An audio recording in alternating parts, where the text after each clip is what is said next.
test. This boy is fused like fire. So start melting, ladies. I thought of Prince. Because Prince was supposed to play the part. Declined for some reason. I think because of the wardrobe. And because Prince had his own style.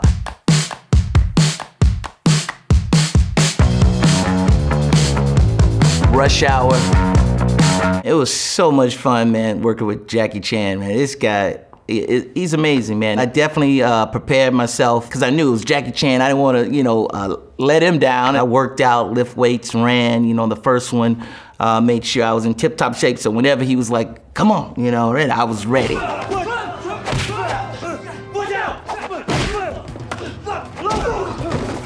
Behind you. But he made it so easy, man, with the martial arts and all, stuff. He was just swinging me around. Basically, was just following him, man. Go this way, kick this way, look this way. Made it look like I knew what I was doing, so it was good. I mean, one day I think I just walked into a real police station, like through the back door, acting like I belonged there. I don't know what I said, I don't remember, but I was like, this is Carter, I gotta go find him. I wanted him to be smart. He was doing things his way, differently, and breaking the rules. Carter?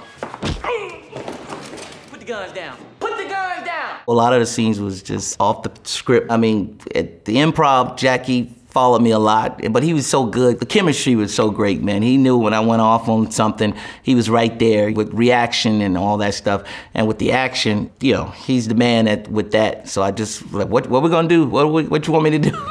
He's like, just follow me. With the clothes, I think back then that was Versace. The stylist had me like some regular stuff that everybody wear. I was like, no, Carter got a little more edge than this. Then I got this other stylist who went and got me some Versace belt and a couple of Versace things. And the suit was tailored, and man, I said, this is Carter. Let's go in. Hey! Watch his sweetness. He's got some fire to him. Honey cups. I like that. Go get the clothes. Okay, I'll pull some items. Ooh, Jesus. Little Kim, I'll be back. You see that? He likes you. Yeah, that was fun, man. That was so much fun. Every time I go to Vegas and go into the Coliseum Mall, I'd be like, oh, that's what the shop was. We went in and Jeremy, we had a lot of fun doing that, so. Friday. Break yourself, fool! Look what you did to my curtain.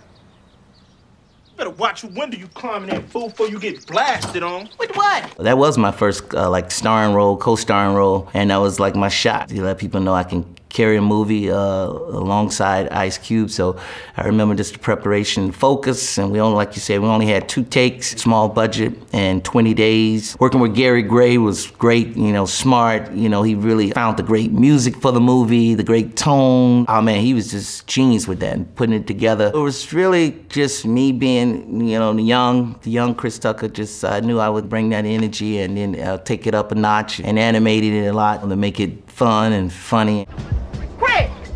Craig! Hold up. That gave my heartbeat. Man, that's what it's supposed to do.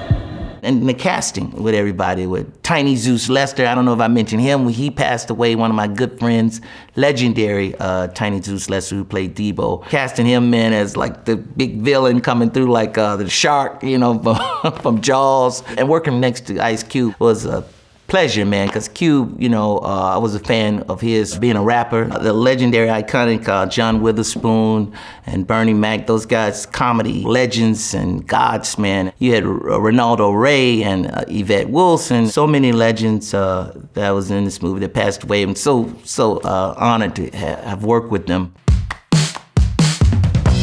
Fifth Element. Luc Besson said he wanted a flamboyant character and he wanted like sexuality and all this stuff. I thought of Prince. Because Prince was supposed to play the part. Declined for some reason. I think because of the wardrobe and because Prince had his own style.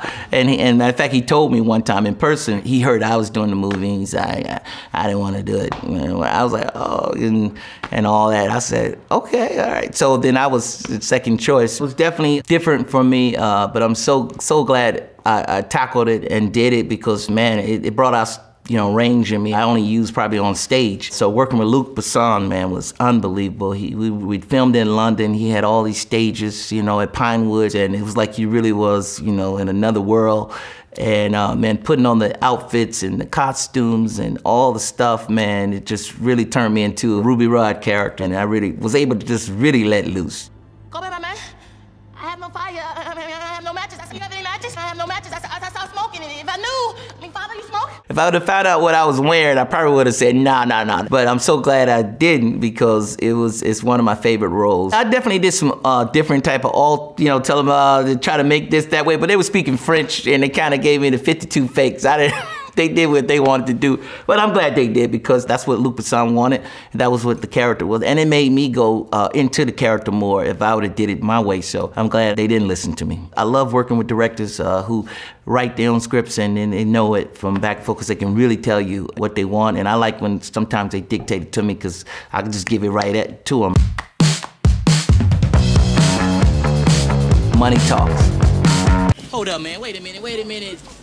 You that silly-ass reporter from the Channel 5 News, ain't you? Channel 12, actually. What's up? I knew it. What's up, man? James Russell, how you doing? All right, what's up? Well, first of all, it was great working with Charlie Sheen. He was, man, the best. Charlie actually fought for me to have first billing. New Line wanted Charlie Sheen to be first billing, but I kind of brought the project, my team brought the project to New Line, and we found it some kind of way. And then they got Charlie for us. And Charlie said, no, he should have first billing. And I'll never forget that, that he did that for me early in my career. I will slap you, man. I will slap the hell out of you. You don't play with me. You don't know who you messing with.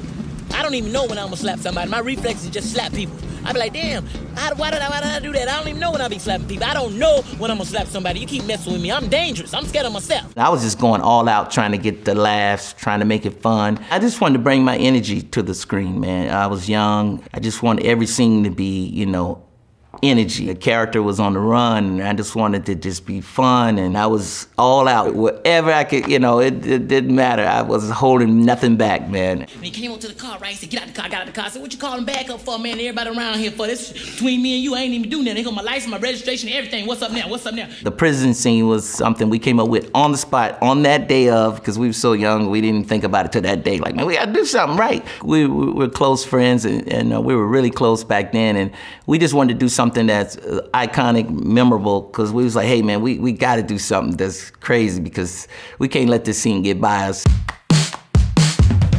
Dead presidents. All I know is my blood cells all fucked up. Some nights I wake up in cold sweats and shit. Don't look at me like that, man. It ain't the heroin.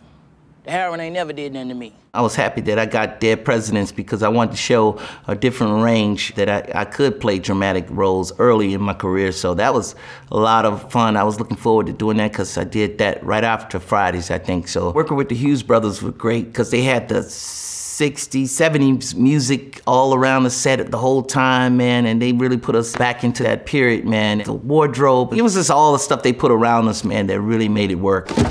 Don't move, mister.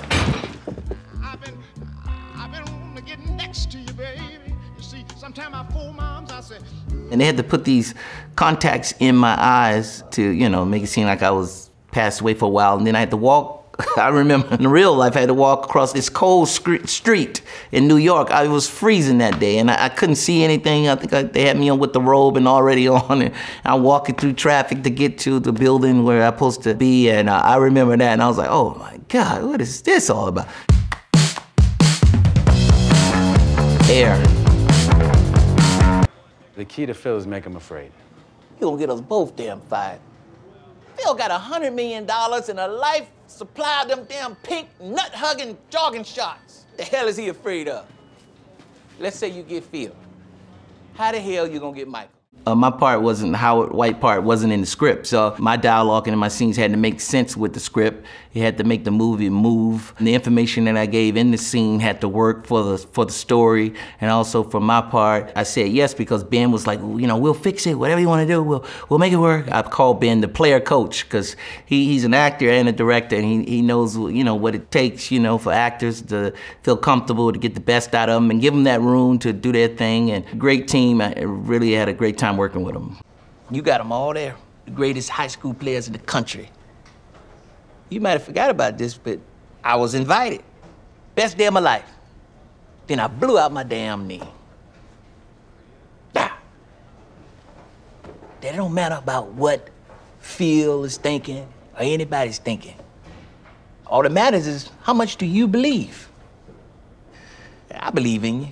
And Michael said he had to have Howard in the movie because Howard's a big part of Nike. Howard was pretty much the bridge from Nike to Michael. I wouldn't have did it without talking to Howard. It was just amazing how it came about. Just a blessing because, you know, Howard's still here.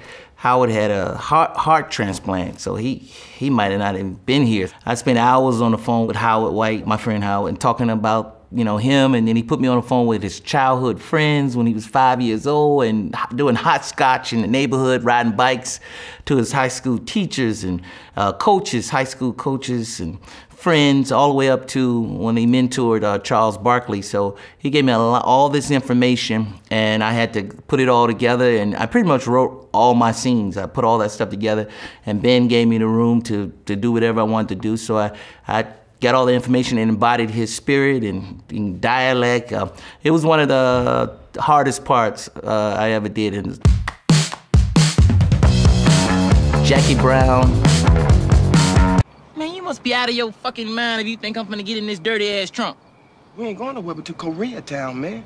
You ain't gonna be in here no more than 10 minutes. Man, I ain't riding in no goddamn trunk for no minute, man. Why I can't ride up front with you? You can't ride up front with me. The surprise element is 90% of it. I'm sorry, man, but I ain't getting no goddamn trunk. They put me in that trunk, though. I didn't know they was gonna do me like that in that trunk. My fans got mad because they was like, hey, we come to see you in a movie and you get, you know, knocked off in the first scene. They got mad at me at that time because I was like starring in movies and they wanted to really see me. And then they did it with the Strawberry Letters. You know, that was just, every time I hear that song, I think about that scene. You know, I wanted to do it because, you know, Quentin Tarantino, one of the hottest directors, and you just wanted to work with him to say you worked with him. So it was fun. I knew it was just gonna be a quick scene. I remember Samuel Jackson working with him, and it was worth it. It was a lot of fun. And Quentin, you know, he was basically like, you know, telling me what he wanted, because he talked the way he writes. So it's so natural. That's one of the few directors I kind of said his words kind of word for word, because it was kind of like the way I talk a little bit. And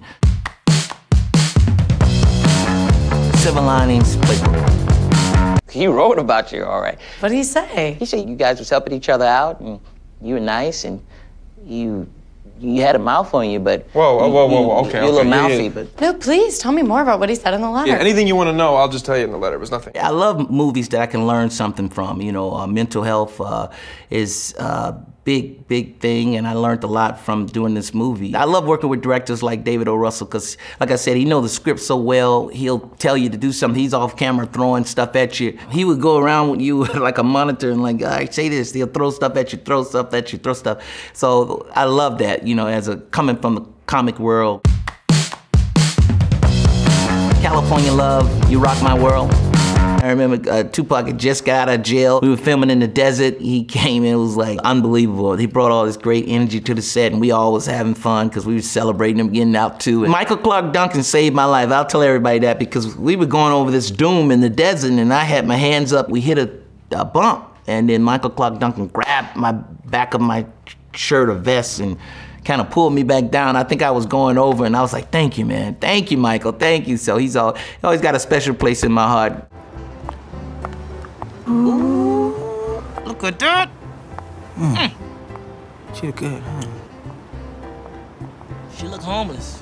Rock My World was a mini movie. It was a movie like he always did. It was a lot of fun. I think the theme was we were in Cuba or something. Michael Jackson just a part of everybody's life growing up, a big influence. I noticed that, you know, back all the way from Fridays, I would be doing a dance or acting something out, sounding like him in a song.